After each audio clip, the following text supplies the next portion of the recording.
Hey, bienvenue dans cette nouvelle vidéo où on va parler de Samhain. Alors déjà, il y a énormément de façons de prononcer le mot, le nom de la fête, mais moi je le prononce comme je l'ai appris ici, comme ils le disent en Irlande, et ils disent Samhain, donc je vais dire Samhain. Alors effectivement, l'irlandais c'est une langue où on ne prononce pas du tout de la même manière que ça s'écrit, d'ailleurs c'est très perturbant. Mais bref, passons. Alors Samhain, qu'est-ce que c'est? Samhain est un festival de la roue de l'année. Donc si vous ne savez pas ce qu'est la roue de l'année, c'est une roue composée de sabbats comme on les appelle. Ce sont des fêtes qui vont être au nombre de 8. Il va y avoir 4 fêtes pour les changements de saison, donc les équinoxes et les solstices. Et on va avoir 4 fêtes qui vont être à peu près au milieu des saisons, qui elles vont être considérées un petit peu comme des sabbats plutôt majeurs ou mineurs, ça dépend. Donc ces sabbats vont nous accompagner tout au long de l'année. Elles sont d'origine celtique et païenne. Donc ça dépend, maintenant les personnes les adaptent plus, les pratiquants les adaptent plus à leurs croyances et à comment eux ils voient la roue de l'année. Vous pouvez très bien créer une propre roue de l'année comme vous le souhaitez, non pas avec les mêmes sabbats que ce que fait tout le monde. Si une date pour vous est importante, créez un sabbat si vous le souhaitez. Le sabbat de Samhain est vraiment le sabbat le plus spécial, je suppose, puisque c'est le sabbat du nouvel an des païens, des sorcières. Et des sorciers, évidemment. On inclut tout le monde. Hein. Donc, durant ce nouvel an, qu'allons-nous faire? Déjà, il faut savoir que c'est le moment de l'année donc qui correspond à Halloween et qui aussi est un moment très important où le voile, on raconte que le voile entre les deux mondes, entre le monde du subtil et le monde physique, est vraiment très très fin. C'est-à-dire que c'est dans ces cas-là qu'on associe énormément les esprits aux périodes d'Halloween, tout ce qui va être fantômes, un peu créatures mystiques. C'est tout simplement parce que le voile est plus fin et on peut avoir des contacts plus facilement avec l'autre monde. Donc les défunts, les esprits et possiblement les fantômes aussi. Alors, différence entre fantômes et défunts esprits. Les fantômes, pour moi dans ma pratique, sont des esprits qui sont soit errants, soit qui sont bloqués quelque part. C'est en fait des âmes, tout simplement des défunts qui n'ont pas trouvé le chemin vers l'autre côté et qui sont bloqués dans le monde physique. Donc, pour pallier à ça, tout simplement, j'ai des petites activités que je fais à Samhain. J'ai plein de petites choses que je vais vous raconter dans cette vidéo. Effectivement, je suis helléniste, si vous ne le saviez pas. Donc, pour moi, Samhain est aussi le moment d'honorer les divinités souterraines, du monde souterrain, des enfers comme on pourrait les appeler. Donc, Hadès, Perséphone, le couple infernal, ainsi que Hécate qui va vraiment être la guide des âmes jusqu'aux enfers. Avec aussi, nous avons Hermès Psychopompe, sous sa forme de psychopompe. Nous avons Mélinoé, nous avons Thanatos. On a en quelque sorte beaucoup de divinités dans l'hellénisme qu'on peut honorer. Les choses que je vais vous raconter là peuvent vraiment s'adapter à chacune de vos croyances. C'est pas parce que vous êtes nadjériste que vous allez ne pas pouvoir faire les activités que je vais décrire ou les choses dans cette vidéo. Pas du tout. Vous pouvez les adapter, même si vous n'avez pas de croyance polythéiste, c'est totalement ok. Il n'y a pas de souci. Et même si jamais vous n'avez pas de croyance du tout, vous pouvez aussi très bien les adapter. Ce que j'aime bien faire du coup au début de Samhain, c'est totalement un grand nettoyage en fait. Purifier la pièce, la maison, moi en l'occurrence du coup la chambre dans laquelle je suis, avec la salle de bain évidemment, pour tout simplement apporter déjà une bonne énergie, une base à la cérémonie, au rituel qu'on va pouvoir faire, mais aussi en ce jour si spécial, puisque comme le voile est plus fin, Il peut y aussi y avoir des petits esprits errants qui s'habitent dans votre maison, des fantômes qui passent par là, qui sont perdus et qui se disent « Bah ici ça a l'air sympa, je vais m'installer quoi ». Bah non, c'est pas ce qu'on souhaite, voilà. Donc je vais commencer par purifier. Ensuite, je vais du coup protéger aussi. Pour ceci, j'ai une petite huile de protection, dont je vous donnerai la recette un petit peu plus tard, qui est très intéressante et qui sent bon. Voilà, j'adore quand ça sent bon. Donc, une fois que j'ai purifié, que j'ai protégé, je vais quand même allumer une petite bougie. Alors ça s'appelle, je l'appelle la bougie des chemins. Tout simple, une bougie blanche, on en trouve partout. Que ce soit une longue bougie, que ce soit une bougie comme on appelle pas pilier, si peut-être pilier, enfin les grosses bougies, que ce soit une bougie qui a une odeur ou non, vous pouvez allumer une bougie blanche avec une intention. L'intention que je vais mettre dedans, personnellement, ça va être une intention du coup liée aux divinités grecques, aux divinités de l'hellénisme. Donc, cette bougie blanche va symboliser un peu le chemin à suivre. La lueur de la bougie va en fait aider les âmes égarées à trouver le bon chemin vers l'autre côté. Ce qui est aussi très intéressant puisque les voiles sont très fins. Donc les défunts peuvent beaucoup voyager et les fantômes et les esprits errants aussi peuvent trouver leur chemin plus facilement. Donc, petit disclaimer aussi, attention à ne pas laisser une bougie toute seule se consumer sans avoir un peu un œil dessus. Hein. Ne laissez pas ça dans un coin de votre pièce et n'allez pas faire Halloween ou du porte-à-porte avec vos enfants, vos amis ou que sais-je, vos frères et sœurs. Voilà, c'est très dangereux, donc ne faites pas ça. Vous pouvez très bien aussi prendre des bougies qui sont des fausses bougies en fait, si vous voulez les laisser allumer pendant plus longtemps. C'est totalement possible. Cette bougie-là, vous allez mettre une petite intention dessus. Donc moi, l'intention que je vais mettre dessus, ça peut être Hécate, déesse des chemins, guide des enfers, escorte ces âmes égarées jusqu'au royaume d'Hadès et Perséphone pour qu'ils y trouvent le repos. Tout simple, tout net. Quelque chose comme ça. Je viens totalement d'improviser, donc c'était pour ça que c'était un peu... J'hésitais un petit peu des fois. Mais vous pouvez très bien le faire juste en disant j'allume cette bougie afin que les âmes égarées qui passent devant ma fenêtre trouvent un chemin vers l'au-delà ou l'autre côté. Ça peut être quelque chose de tout simple comme ça. Mais votre intention, aussi simple que ça, a beaucoup d'importance. Faut pas négliger. Faut pas s'embarquer dans des choses vraiment où il faut 40 000 matériels, 300 000 trucs à réciter, à apprendre par cœur en langue ancienne ou je ne sais quoi. Non, des intentions, une petite bougie, ça suffit très bien. Il n'y a pas besoin non plus de frivolité, si je puis dire. Faites comme il vous ressemble. La bougie du chemin, c'est quelque chose que j'adore faire puisque vraiment je suis beaucoup attachée à tout ce qui est ancêtres, défunts, etc. Et donc pour moi c'est un moyen du coup d'aider aussi les âmes égarées pour vraiment trouver leur chemin. Et la lueur de la bougie, je trouve ça vraiment très joli comme symbolique de la guidance et un peu comme si on ouvrait les portes du chemin tout simplement. Voilà. L'huile de protection maintenant. Alors la base de mes huiles est souvent une base d'huile d'olive ou alors je peux utiliser l'huile de jojoba que j'aime aussi beaucoup. Vous pouvez aussi utiliser une huile végétale que vous aimez, dont vous aimez l'odeur. Et si vous choisissez une huile aussi, vous pouvez aller voir les correspondances des fruits, des ingrédients dont est issue l'huile en fait, tout simplement, pour avoir la correspondance magique.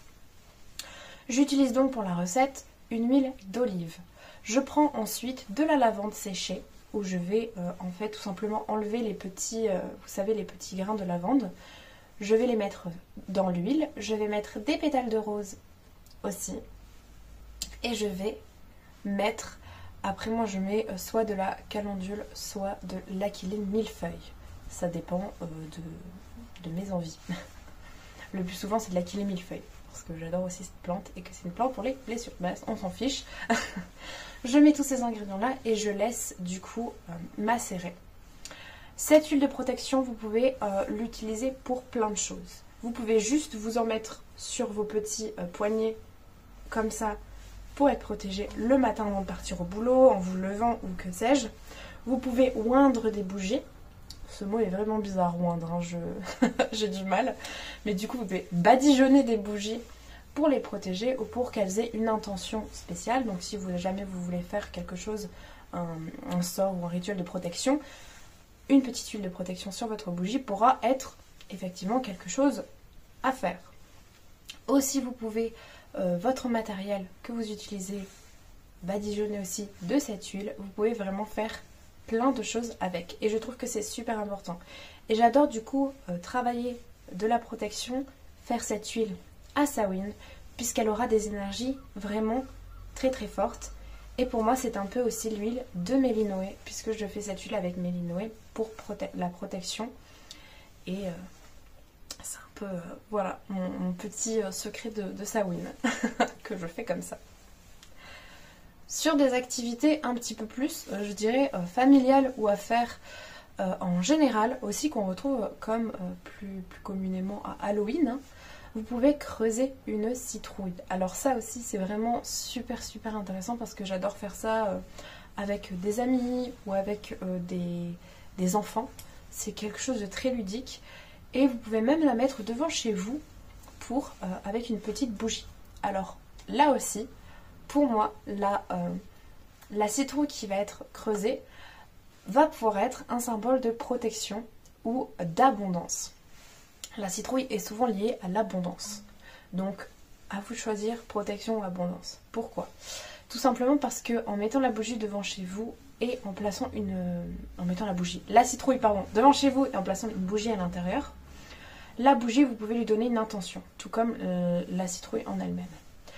Donc si vous allumez votre petite bougie et que vous dites que vous aimeriez que cette bougie ainsi placée dans cette citrouille garde l'entrée de votre maison pour que aucun intrus, aucun cambrioleur ou aucune personne mal intentionnée ne s'y approche et ne vienne à l'intérieur, c'est totalement possible.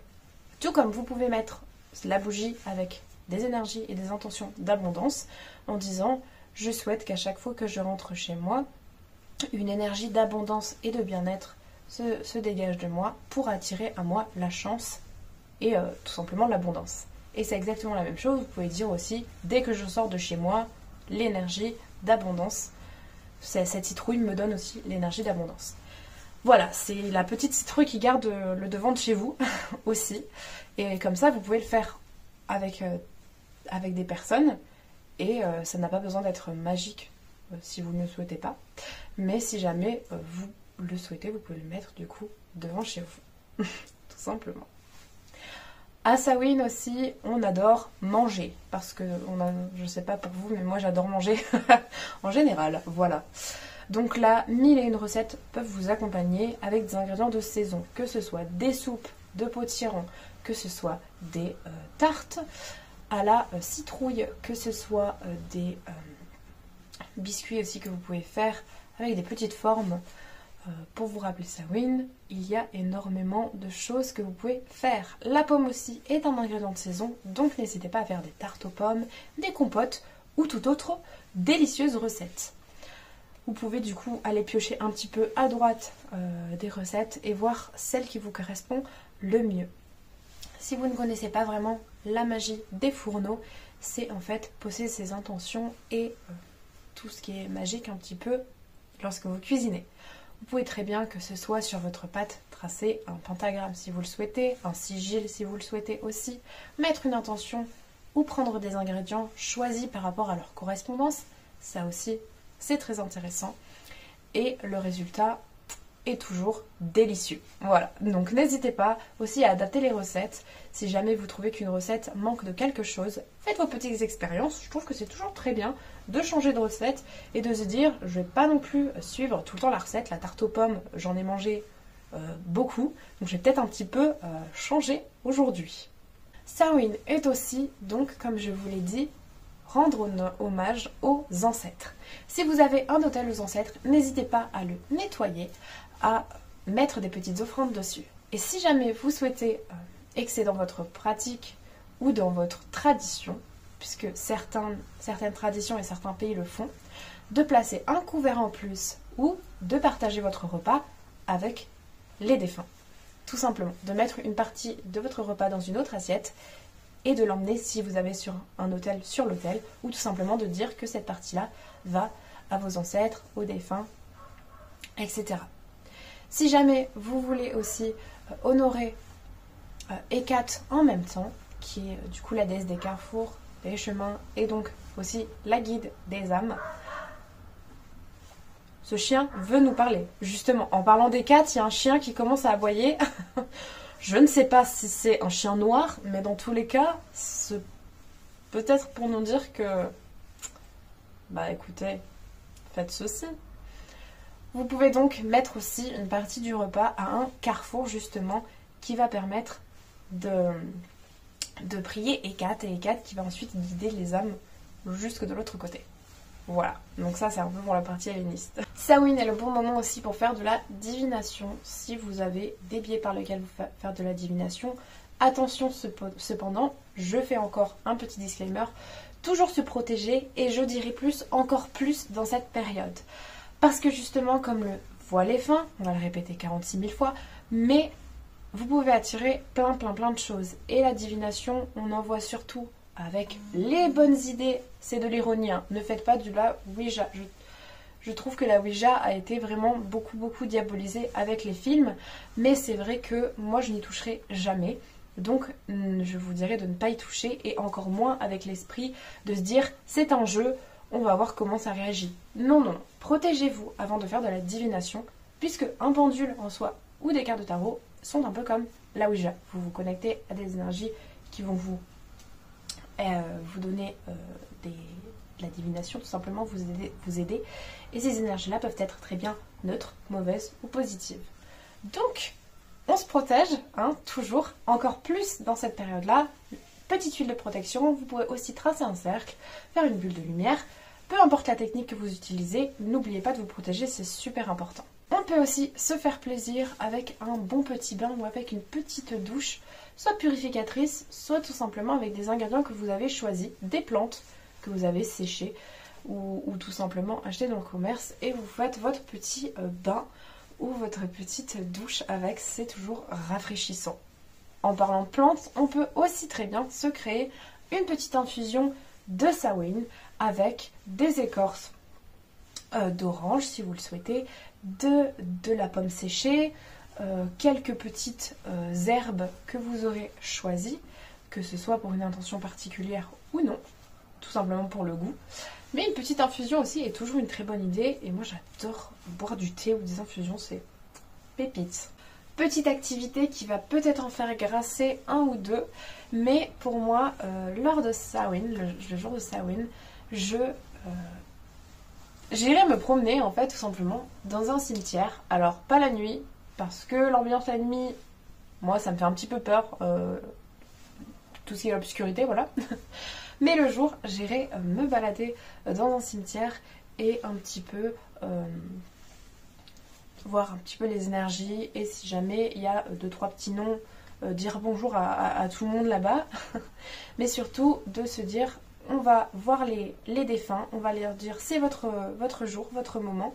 De toute façon, le 1er novembre, on appelle ça la Toussaint, donc on est censé un petit peu aller rendre visite à nos ancêtres, etc. Donc pour moi, Samhain est vraiment le moment de reconnecter avec les ancêtres. Donc comme je suis loin de chez moi et que je n'ai pas là où mes ancêtres sont enterrés, je vais aller voir les cimetières d'ici qui sont aussi très beaux, y faire un petit tour et tout simplement partager les énergies. Pareil, lorsque vous allez dans un cimetière, c'est très bien de vous protéger, et lorsque vous rentrez chez vous, de vous purifier aussi et de vous reprotéger, parce que on ne sait jamais quelles énergies sont là-bas. Eh bien, je pense vous avoir à peu près tout dit. Vous pouvez très bien aussi rechercher des activités à faire, vous inventer des activités aussi pour vous, créer de vos propres petites mains.